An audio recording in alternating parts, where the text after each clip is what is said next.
பழனிக்கு வர்ற எல்லாரும் முருகனை பாத்தீங்களா? பாத்தீங்க. எப்ப பாத்தீங்க? ராஜ அலங்காரத்துல தானே பாக்கணும். ஏன் காலையில போனா? இல்ல முருகனை ஆண்டியா பார்த்தா அவர் நம்மள ஆண்டி ஆக்கிடுவாராம். அதனால அவர் ஆண்டியா பார்க்க கூடாது. ஒரு மனிதனுக்கு வாழ்க்கையிலே எப்பொழுது பயம் வரும், அந்த பயம் போவதற்கு என்ன செய்ய வேண்டும்? 2 விஷயம். ஒண்ணு, நமக்கு அறிவில்லை அப்படின்னா பயப்படணும்.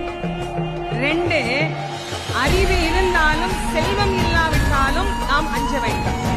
இந்த அறிவும் செல்வத்தையும் ஒன்றாக நமக்கு தரக்கூடிய தெய்வமாக வீற்றிருக்கக்கூடிய கடவுள், இங்கே விளங்கக்கூடிய ஞான பண்டாரமாகிய முருகப்பெருமான்.